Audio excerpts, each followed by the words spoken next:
Yo tout le monde, bienvenue sur la chaîne, là où on explore les légendes les plus épiques d'Afrique. Aujourd'hui, je vous emmène dans un voyage incroyable au cœur du Mali avec l'histoire d'un roi qui a changé le destin de tout un empire. Vous avez peut-être entendu parler de Soundiata Keïta, mais ce que vous allez découvrir dans cette vidéo va vous surprendre. Prophéties mystérieuses, batailles épiques, magie noire, tout y est. Installez-vous bien, car l'histoire du roi lion du Mali commence maintenant. Alors, l'histoire de Soundiata Keïta démarre dans un petit royaume de l'actuel Mali, au XIIIe siècle. Son père, le roi Naré Magane Konaté, reçoit la visite d'un devin un peu bizarre qui lui balance une prophétie bien stylée: ton fils va devenir un roi légendaire qui unifiera plein de peuples. Sympa, non? Sauf que quand Soundiata naît, gros problème. Il ne peut pas marcher. Tout le monde se moque de lui, genre, c'est ce gamin qui va devenir roi. Mais sa mère, Sogolon, croit à fond en lui, malgré les moqueries et les critiques. Le problème, c'est qu'il y a une autre femme dans l'histoire, Sassouma Beroté, la première épouse du roi.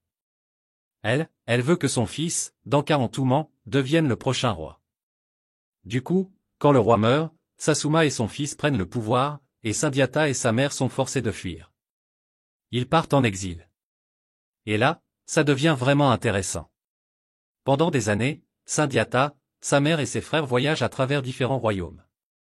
Il apprend tout, l'art de la guerre, la stratégie, et surtout la diplomatie.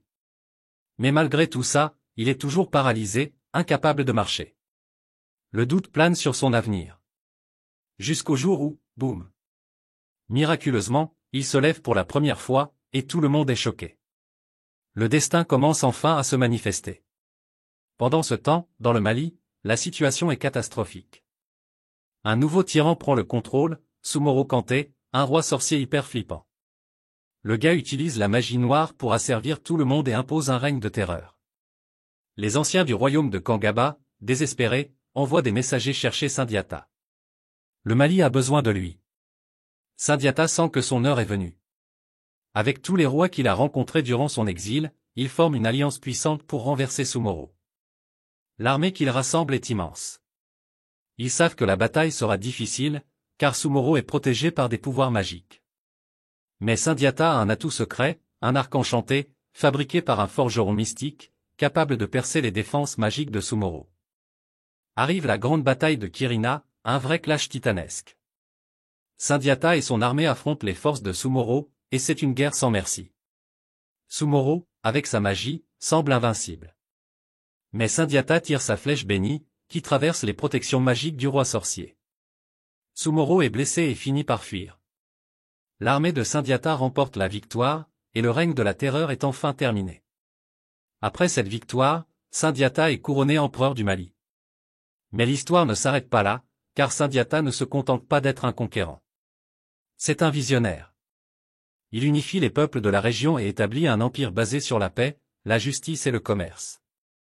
Le Mali devient une puissance économique avec ses routes commerciales qui transportent de l'or, du sel et d'autres richesses à travers l'Afrique. Et ce n'est pas tout. Soundiata instaure une sorte de constitution appelée « Charte du Mandé », qui garantit les droits de tous ses citoyens. C'est une avancée énorme pour l'époque, où l'égalité et la dignité humaine sont prônées dans tout l'Empire. Franchement, c'est super moderne pour un gars du XIIIe siècle. Son règne marque une période d'âge d'or pour l'Afrique de l'Ouest. Soundiata gouverne avec sagesse et laisse un héritage durable. Même après sa mort, son empire prospère, et ses descendants, comme le fameux Mansa Musa, le mec le plus riche de l'histoire, continuent de renforcer l'empire. L'histoire de Soundiata est transmise de génération en génération par les griots, ces conteurs traditionnels qui préservent la mémoire des héros africains. Ce roi infirme qui est devenu un héros légendaire inspire encore aujourd'hui des milliers de personnes. Son parcours est une preuve que la force de caractère, le courage et la persévérance peuvent tout surmonter. Et voilà, les amis, l'épopée incroyable de Soundiata Keïta, le roi lion du Mali. J'espère que vous avez kiffé cette histoire autant que moi, parce que franchement, ce mec a changé la face de l'histoire. Si cette vidéo vous a plu, lâchez un gros pouce bleu, partagez-la avec vos potes et n'oubliez pas de vous abonner pour d'autres récits épiques d'Afrique et d'ailleurs. On se retrouve très vite pour une nouvelle légende. Merci de m'avoir suivi, et à la prochaine.